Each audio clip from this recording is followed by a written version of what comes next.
বন্ধুরা আমরা আছি এখন কাটরা মসজিদে। মুর্শিদ কুলি খান এটি নির্মাণ করেছিলেন। মসজিদটি আজও টিকে আছে, ইতিহাস হয়ে আছে, এখনো কালোর আবর্তে এখনো হারিয়ে যায়নি। মসজিদের ইতিহাসটা আমি একটু বলতে চাই। এটা হচ্ছে মুর্শিদ কুলি খাঁর সমাধি এবং মসজিদ। মুর্শিদ কুলি খাঁ এই মসজিদটি কাটরা মসজিদ নামে পরিচিত, যা খুব প্রাচীন ও ইসলামিক স্থাপত্যের নিদর্শন। মসজিদের প্রবেশপথে প্রাপ্ত শিলালিপি থেকে জানা যায় যে এটি 1723 খ্রিস্টাব্দে নবাব মুর্শিদ কুলি খাঁ নির্মাণ করেন। মসজিদের ওপরের মুক্ত অঙ্গন চারিদিকে দিয়ে দোতলা কক্ষ দ্বারা বেষ্টিত। এটির ঐতিহ্য শুধুমাত্র ইসলামিক শিক্ষার কেন্দ্র হিসেবে নয়, এটি বিখ্যাত মুর্শিদ কুলি খাঁর সমাধির জন্য তিনি প্রবেশপথে সিঁড়ি নিতে সাহিত্য আছেন। মসজিদের চার কোণে মিনারের মতো চারটি বৃহদায়তন আলম্ব আছে, এগুলোকে বলা হচ্ছে বৃহদায়তন আলম্ব। এই মসজিদকে গুরুত্বপূর্ণ জাতীয় সৌধ হিসেবে 1769 এবং 1914 সালে ঘোষণা করা হয়েছে। আমরা এখন মসজিদের চারপাশটা ঘুরে দেখাতে চাই বন্ধুরা তোমাদের।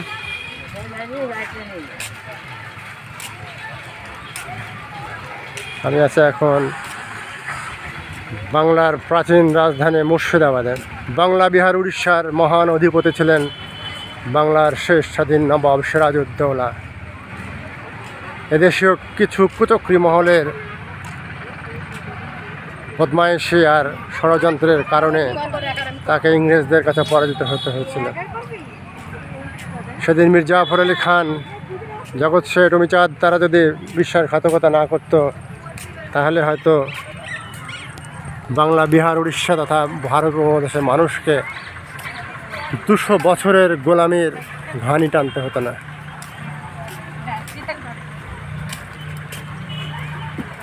মসজিদের মিনারগুলো পোড়া ছোট টালি ইট দিয়ে চুন সুরকি দ্বারা নির্মিত।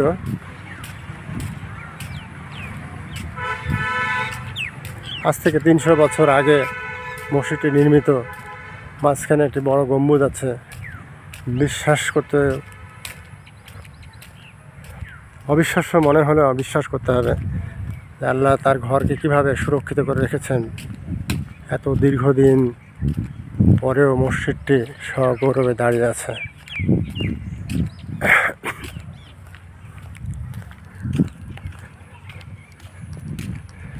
কাটরা মসজিদটির সৌন্দর্য যে কাউকেই আকর্ষণ করবে। অনেক কিছুই ক্ষয়ে গেছে, ইট খুলে পড়ে যাচ্ছে। প্রত্নতাত্ত্বিক এই নিদর্শনগুলো আগামী প্রজন্মের জন্য সংরক্ষণ করা উচিত।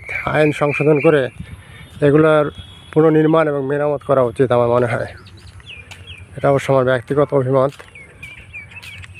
আইনের বেড়াজালে আমাদের পুরনো ঐতিহ্যগুলো সংস্কারের অভাবে ধ্বংস হয়ে যাচ্ছে। এভাবেই আমাদের পরবর্তী প্রজন্ম এসে হয়তো আর এগুলো দেখতে পাবে না।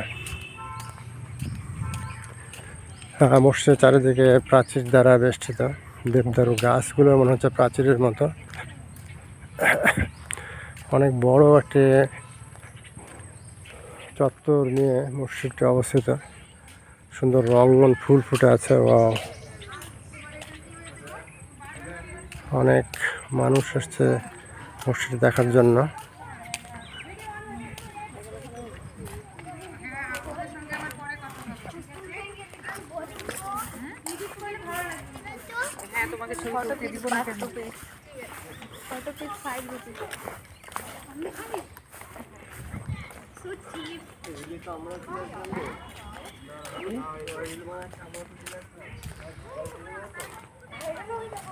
ওকে দে দেখাবে। বাইকটা ঘুরে ঘুরে দেখায়।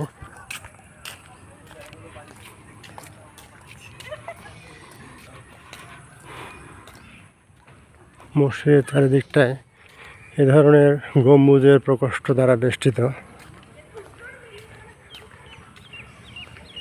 এই ধরনের মসজিদ আমি প্রথম দেখলাম এখানে।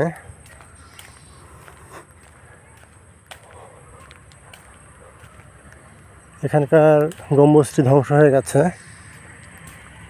সামনের ওই ধরনের গম্বুজে এখানে ছিল, কিন্তু ভূমিকম্পে হয়তো ধ্বংস হয়ে গেছে এটি।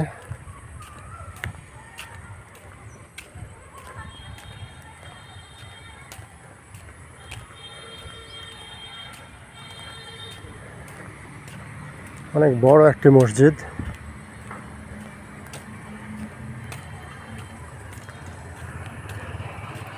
এ পাশেও মাঝখানে একটি বড় গম্বুজ আছে।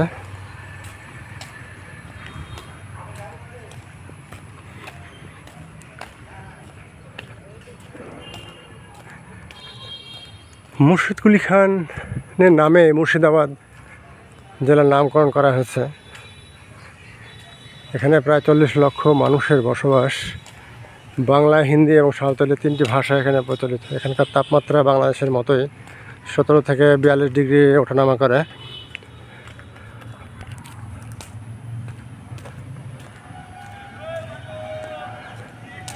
মুর্শিদাবাদ রাজশাহী এবং চাঁপানবাবগঞ্জের মতোই আমের জন্য বিখ্যাত।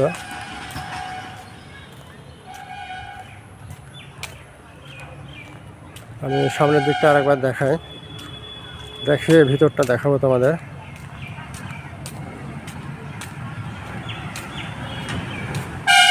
বন্ধুরা, আমার ফেসবুক আইডি মাহমুদ কাজল, ফলো দিয়ে রাখবে, এবং ইউটিউব চ্যানেল @মাহমুদ কাজল সরকার নামে পরিচিত। তোমরা অবশ্যই সাবস্ক্রাইব করবে। আমি এখন মসজিদের ভিতরটা দেখাতে চাই তোমাদের।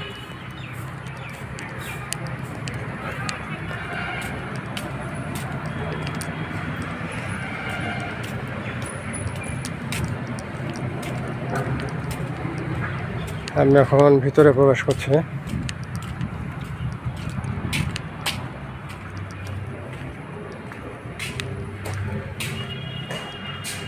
চারিদিকটা এরকম প্রকোষ্ঠ দ্বারা বেষ্টিত।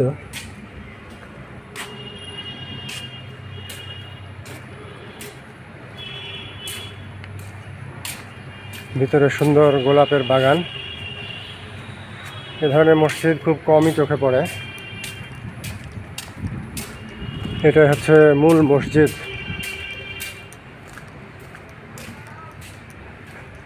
মসজিদের ছাদের অনেকটাই ধ্বংসপ্রাপ্ত। ওই পাশে একটি গম্বুজ এবং এ পাশে একটি গম্বুজ আছে।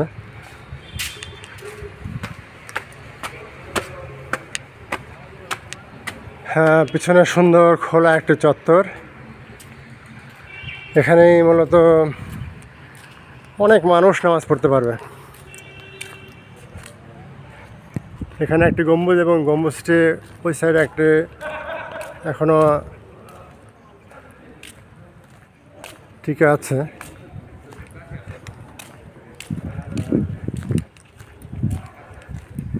এই হচ্ছে মসজিদের ভিতরটা, একটু দেখায়।